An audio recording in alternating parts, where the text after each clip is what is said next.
Hello കൂട്ടുകാരെ, എല്ലാവർക്കും സുഖമല്ലേ?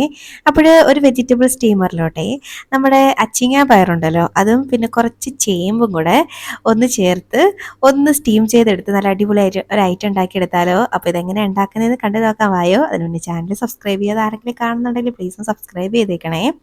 അപ്പം ഇത് ഉണ്ടാക്കാൻ വേണ്ടി ദാണ്ടെ ഞാനൊരു കെട്ട് അച്ചിങ്ങാപ്പയർ എടുത്തിട്ടുണ്ട്. അപ്പോൾ നമ്മുടെ ഇവിടേക്ക് അച്ചിങ്ങാപ്പയർ എന്നാ പറയുന്നത്, നിങ്ങളുടെ നാട്ടിൽ എന്താ പറയുന്നത് വെച്ചാൽ കമൻറ്റ് ചെയ്യട്ടോ. അപ്പോൾ അത് ഒന്ന് കഴുകി വൃത്തിയാക്കി അത്യാവശ്യം നീളത്തിൽ അരിഞ്ഞ് ഞാൻ എടുത്ത് കൊണ്ടുവന്നിട്ടുണ്ട്. കണ്ടോ, ഇതുപോലെയാണ് ഒന്ന് അരിഞ്ഞെടുത്തേക്കുന്നത്. അപ്പോൾ നമുക്കിത് അങ്ങോട്ട് മാറ്റി വെക്കാം. അതുപോലെ ചേമ്പ് താണ്ട ഞാൻ ഒരു ചേമ്പാണ് എടുത്തിരിക്കുന്നത്. കണ്ടോ, ഇതും ഒന്ന് നീളത്തിൽ അരിഞ്ഞെടുക്കുന്നുണ്ട്. അതിൻ്റെ തൊലിയൊക്കെ ഒന്ന് കളഞ്ഞ് നന്നായിട്ട് വാഷ് ചെയ്തിട്ട് ഇതുപോലെ ഒന്ന് അരിഞ്ഞെടുത്തിട്ടുണ്ട്. ഇനി നമുക്കിത് രണ്ടും കൂടെ ഒന്ന് വേവിച്ചെടുക്കണം. അപ്പോൾ ഞാനൊന്ന് സ്റ്റീം ചെയ്യാണ്. ഇത് വെജിറ്റബിൾ സ്റ്റീമറാണ് കേട്ടോ ഇരിക്കുന്നത്. സാധാരണ ഒരു പാത്രത്തിൽ കുറച്ച് വെള്ളം നിറച്ചിട്ട് അതിലേക്ക് ഈ സ്റ്റീമർ അങ്ങോട്ട് എടുത്ത് വെച്ചിട്ടുണ്ടായിരുന്നു. ഇനി ഇതിലേക്ക് നമുക്ക് ഈ വെജിറ്റബിൾസ്, അതായത് ഈ പച്ചപ്പയർ, ഈ അച്ചിങ്ങ പയറും പിന്നെ നമ്മുടെ ചേമ്പും കൂടെ ചേർത്ത് കൊടുക്കാം. അപ്പോഴേ നിങ്ങൾക്ക് ഇഡ്ഡലി കുട്ടുവത്തിൽ വേണമെങ്കിലും ഇതിങ്ങനെ സ്റ്റീം ചെയ്തെടുക്കാം കേട്ടോ. അപ്പോൾ ഇനി ഇത് നമുക്കൊന്ന് അടച്ച് വെക്കാം. അടച്ച് വെച്ചിട്ട് ഒരു 10-15 മിനിറ്റ് മതിയാവും. അതുവരെ ഒന്ന് വേവിച്ചെടുത്താൽ മതി. അപ്പോൾ ഒരു 15 മിനിറ്റ് ഇതൊന്ന് സ്റ്റീം ചെയ്ത് കൊണ്ടുവരാം. അപ്പോൾ ഞാനൊന്ന് അടച്ച് വെച്ചിട്ടുണ്ട്. ഇനി അടുപ്പത്തേക്ക് മാറ്റുകയാണേ. ഇപ്പോൾ ദാണ്ട് ഒരു 15 മിനിറ്റ് ആയിട്ടുണ്ട്. നമ്മുടെ പയറും നമ്മുടെ ചേമ്പും ഒക്കെ നല്ലപോലെ വെന്ത് വന്നിട്ടുണ്ട്. ആ അച്ചിങ്ങപ്പയറിൻ്റെ കളറൊക്കെ ഒന്ന് മാറിയത് കണ്ടോ. അപ്പോൾ ഇതുപോലെ ഒന്ന് വെന്ത് വരുന്ന സമയത്ത് ഇനി ഇത് അങ്ങോട്ട് മാറ്റി വെക്കാം. ഇനി ഇത് ഉണ്ടാക്കാൻ വേണ്ടി ഒരു പാൻ അടുപ്പത്തേക്ക് വെച്ച് അതിലേക്ക് വെളിച്ചെണ്ണയാണ് കേട്ടോ ചേർത്ത് കൊടുക്കുന്നത്. ഒരു 2 ടീസ്പൂണോളം വെളിച്ചെണ്ണ ചേർത്ത് കൊടുത്തിട്ടുണ്ട്. ഇനി വെളിച്ചെണ്ണ ഒന്ന് ചൂടായി വരുമ്പോഴേക്കും ഇതിലേക്ക് ഞാൻ ചെറിയ ജീരകം ഇട്ട് കൊടുക്കുന്നുണ്ട്. അപ്പോൾ നിങ്ങൾക്ക് കടുക് ഇടാൻ താല്പര്യം ഉണ്ടെങ്കിൽ കടുക് ഇട്ട് കൊടുക്കാം. ഞാൻ കടുക് ചേർക്കുന്നില്ല. ഒരു 1/2 ടീസ്പൂൺ ചെറിയ ജീരകം മാത്രം ചേർത്ത് കൊടുത്തിട്ടുണ്ട്. ഇനി നമുക്കിതിലേക്ക് സവാളയാണ് ചേർക്കേണ്ടത്. അതും ഒരു സവാളേൻ്റെ പകുതി മാത്രമേ ഞാൻ എടുത്തിട്ടുള്ളൂ. അപ്പോൾ അതങ്ങോട്ട് ചേർത്ത് കൊടുക്കാം. അപ്പോൾ ഇത് അത്യാവശ്യം വലിയൊരു സവാളയായിരുന്നു കേട്ടോ. അപ്പോൾ ചെറുതൊക്കെ ആണെങ്കിൽ ഒരെണ്ണം ഫുള്ള് എടുക്കാം. ഇനി ഒന്നങ്ങ് വഴറ്റി കൊടുക്കാം.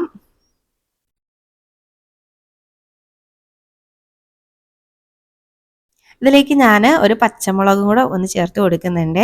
അപ്പോൾ നിങ്ങളുടെ എരിവിനനുസരിച്ച് പച്ചമുളകിൻ്റെ എണ്ണമൊക്കെ കൂട്ടാം. ഞാൻ ഒരെണ്ണേ ചേർക്കുന്നുള്ളൂ. ഇനി അതും കൂടെ ചേർത്ത് ജസ്റ്റ് ഈ സവാളയ്ക്ക് ഒന്ന് വഴണ്ട് ചെറുതായിട്ട് കളറൊന്ന് മാറി വരണേ. അതുവരെയും ഒന്ന് വഴറ്റി കൊടുക്കാം. അപ്പോൾ അതാണ്ട് ഒന്നായിട്ടുണ്ട്. അപ്പം ഈ ഒരു സമയമാകുമ്പോഴേക്കും ഇനി നമുക്ക് ഇതിലേക്ക് ചേർത്ത് കൊടുക്കേണ്ടത് തക്കാളിയാണ് കേട്ടോ. അപ്പം ഞാനൊരു തക്കാളീൻ്റെ പകുതിയാണ് എടുത്തിരിക്കുന്നത്. ഞാൻ നേരത്തെ പറഞ്ഞിരിക്കുന്ന പോലെ വലിയ തക്കാളീൻ്റെ പകുതി മാത്രം, ചെറുതാണെങ്കിൽ ഒരെണ്ണം ഫുള്ള് ചേർക്കാം കേട്ടോ. അപ്പോൾ തക്കാളി ഒന്ന് വെന്ത് വരട്ടെ. അപ്പോൾ അതുവരെയും തക്കാളി ഒന്ന് വഴറ്റി കൊടുക്കാം.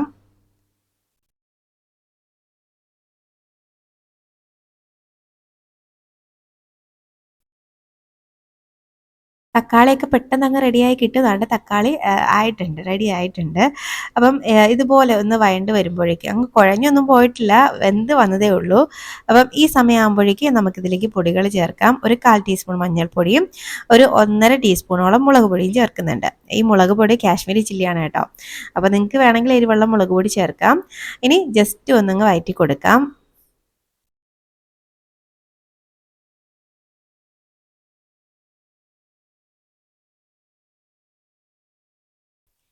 ആ പൊടികളുടെ പച്ചമണമൊക്കെ ഒന്ന് മാറുന്നവരെയും ഒന്ന് വഴറ്റി കൊടുത്തിട്ടുണ്ട്.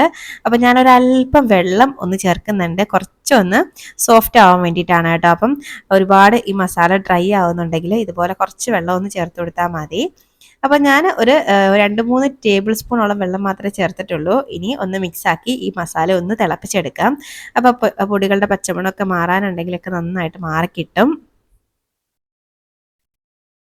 അപ്പോൾ അതാണ്ടൊന്ന് തിളച്ച് വന്നിട്ടുണ്ട്. ഇതുപോലെ നന്നായിട്ട് തിളച്ച് വരുമ്പോഴേക്കും നല്ലൊരു ടേസ്റ്റാണ് കേട്ടോ ഈ ഒരു സംഭവം കഴിക്കാൻ. കുറച്ച് വെള്ളം ഒഴിച്ചിങ്ങനെ തിളപ്പിച്ചെടുക്കുമ്പോഴേക്കും. അപ്പോൾ അതാണ്ട് ഇങ്ങനെ തിളച്ച് ആ വെള്ളമൊക്കെ ഒന്ന് വറ്റി വരുന്ന സമയത്ത് നമ്മളിവിടെ വേവിച്ച് വെച്ചേക്കുന്ന അച്ചിങ്ങ പയറും നമ്മുടെ ഇതുണ്ടല്ലോ ചേമ്പും കൂടെ ചേർത്ത് കൊടുക്കാം. കൂടെ എൻ്റെ വെജിറ്റബിൾ സ്റ്റീമറിൻ്റെ ഒരു ഇതും കൂടെ തട്ടും കൂടെ അങ്ങ് താഴെ വീണ് ഓൾറെഡി അത് ശരിയാക്കി വെച്ചേക്കും. എൻ്റെ മോൻ അതിനകത്ത് കളി കേട്ടോ.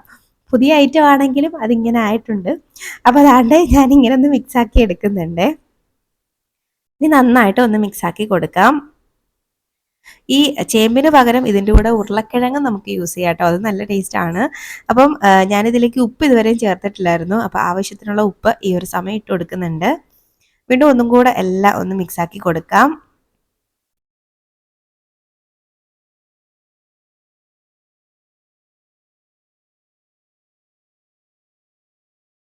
ഇതുപോലെ നന്നായിട്ടൊന്ന് മിക്സ് ആക്കിയിട്ട് ഇനി നമുക്കൊരു അല്പനേരം, അതായത് ഒരു 5 മിനിറ്റൊക്കെ ഒന്ന് അടച്ച് വെച്ചിട്ട് വേവിച്ചെടുക്കാം. കാര്യം ആ മസാലയൊക്കെ നമ്മുടെ ചേമ്പിനകത്ത് അച്ചിങ്ങാപ്പരിലൊക്കെ നല്ലപോലെ പിടിക്കട്ടെ. അപ്പോൾ ഞാൻ കുറച്ച് കറിവേപ്പില ചേർത്ത് കൊടുക്കുന്നുണ്ട്. ഇത് ആദ്യമേ ചേർക്കേണ്ടതായിരുന്നു, മറന്നുപോയതാണ് കേട്ടോ. അപ്പോൾ അതുകൊണ്ട് ചേർത്തിട്ടൊന്നും കൂടെ ഇളക്കിയിട്ട് നമുക്കൊന്ന് അടച്ച് വെച്ചാൽ മതി. അപ്പോൾ നിങ്ങൾ മറക്കാതെ ആദ്യം തന്നെ കറിവേപ്പില അങ്ങ് ചേർത്തോടെ. ഞാൻ ഈ കറിവേപ്പില ഇടാൻ എപ്പോഴും മറന്നു പോകും കേട്ടോ. അപ്പം ഇത് അടച്ച് വെക്കുന്നുണ്ട്. അടച്ച് വെച്ച് ഒരു 5 മിനിറ്റ് അങ്ങനെ ഒന്ന് ഇരിക്കട്ടെ. അപ്പോൾ ദാണ്ടെ 5 മിനിറ്റൊക്കെ കഴിഞ്ഞിട്ടുണ്ട്. മസാലയൊക്കെ നന്നായിട്ട് പിടിച്ച് ഇത്തിരി സമയം കൂടെ കഴിഞ്ഞെങ്കിൽ അടുക്കി പിടിച്ചേനായിരുന്നു. അപ്പോൾ ദാണ്ടെ ഇതുപോലെ എല്ലാം ഒന്ന് സെറ്റായിട്ട് വരുമ്പോൾ ഫൈനലി ഇതിലേക്ക് കുറച്ച് നല്ല കട്ടി തേങ്ങാപ്പാലും കൂടെ ഒഴിച്ചു കൊടുക്കാം. ഒരു 1/4 കപ്പ് തേങ്ങാപ്പാലേ ഉണ്ടാവുള്ളൂ. ഇതാണ് കേട്ടോ ഇതിനൊരു ടേസ്റ്റ് കൊടുക്കുന്ന ഫൈനൽ സ്റ്റേജിൽ. ഇതുപോലെ കുറച്ച് തേങ്ങാപ്പാൽ, ഇത് സ്കിപ്പ് ചെയ്യരുത് കേട്ടോ, നല്ല ടേസ്റ്റാണ് ഇത് കഴിക്കാൻ വേണ്ടിയിട്ട്. അപ്പോൾ ദാണ്ടെ ഇതുപോലെ ഒന്ന് മിക്സാക്കി ഒരു 2-3 മിനിറ്റ് ഒന്നും കൂടെ കിടന്നൊന്ന് വേവട്ടെ. അപ്പോൾ തേങ്ങാപ്പാൽ ഒഴിക്കാതെ നമുക്കിത് ചെയ്തെടുക്കാം. പക്ഷേ ഈ തേങ്ങാപ്പാൽ ഒഴിക്കുമ്പോൾ ഒരു ടേസ്റ്റ് തന്നെ വേറെ ലെവലാവും കേട്ടോ.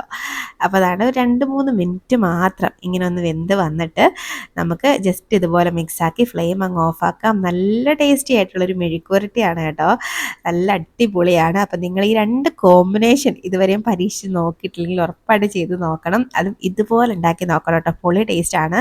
ചോറിൻ്റെ കൂടെ മാത്രമല്ലടോ, ചപ്പാത്തിയുടെ കൂടെ കഴിക്കാനും നല്ലതാണ്. അപ്പോൾ എന്തായാലും ഉണ്ടാക്കി നോക്കിയിട്ട് നിങ്ങളുടെ അഭിപ്രായം പറയാൻ മറക്കരുത്.